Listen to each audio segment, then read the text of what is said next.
నమస్తే, welcome to ముచ్చటైన మాట. ఇండిపెండెన్స్ డే నేనైతే విషెస్ చెప్పనండి. ఎందుకంటే ఇండిపెండెన్స్ డే వచ్చిందా, మనకి స్వాతంత్ర్యం వచ్చిందా? లేదు. ఒకవేళ వచ్చినట్టయితే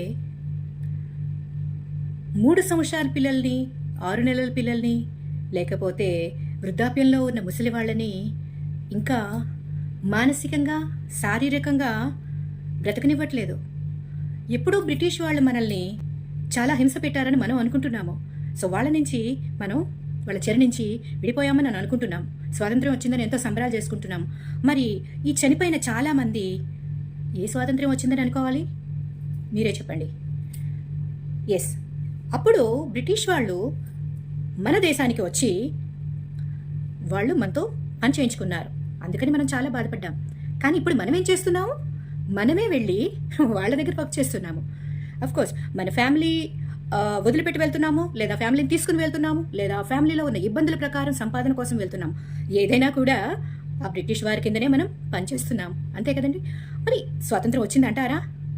సరే, అక్కడికి అది వదిలేద్దాం. ఒక ఇంటిలో భార్యాభర్తలైనా కూడా, భార్యకి ఇబ్బంది అయినా కూడా హింసించే భర్తలు కూడా ఉన్నారు. లేదా అలానే నేను మగవాళ్ళని ఎప్పుడు కూడా తప్పు పట్టట్లేదు. మగవాళ్ళని ఇష్టం లేని పనులు కూడా ఆడవాళ్ళు చేస్తున్నారు. సో ఎక్కడా దేనికి స్వాతంత్ర్యం వచ్చిందని నేనైతే అనుకోనండి.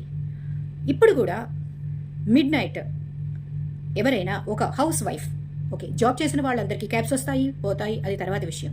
వాళ్ళు క్యాబ్స్లో వెళ్తూ ఉంటారు. క్యాబ్స్లో వెళ్ళినా కూడా ప్రమాదమే. కొంతమంది క్యాబ్ డ్రైవర్స్ ఏం చేస్తున్నారో కూడా తెలియదు. సారీ, నేను ఎవరి మనసు కూడా నేను కష్టపెట్టదలుచుకోలేదు. నాకు ఎవరైనా ద్వేషం లేదు.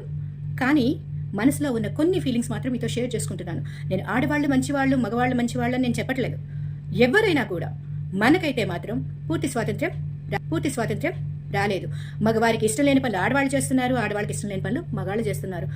అందరూ కుటుంబంలో అన్యోన్యంగా ఉండి మంచిగా ఉండే ఫ్యామిలీస్ ఏ కొద్ది మందోనండి. మనం ఫింగర్స్ పైన కౌంట్ చేసుకోవచ్చు కదా. సో ఇవన్నీ పక్కన పెడితే నేనైతే ఇండిపెండెన్స్ డే విషెస్ ఎవరికి చెప్పను. ఎందుకు అంటే మన ప్రపంచం మన ముందే ఉంది. కొంతమంది ఒకవేళ మన దేశంలోనే, మన ఊరిలోనే పనులు చేసుకుంటున్నా కూడా ఎంతోమంది బడబడ నాయకులు, రాజకీయవేత్తలు దోచుకుంటున్నారు మన దగ్గర నుంచి.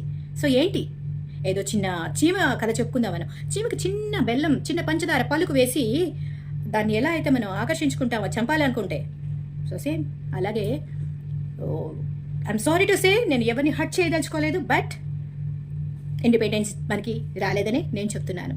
సో నా మాటలతో మీరు ఏకీభవిస్తారో లేదో అది మీ నిర్ణయానికే వదిలిస్తున్నాను. మీకు నచ్చిందని అనుకుంటాను. Thank you. Keep watching. Please subscribe ముచ్చటైన మాట.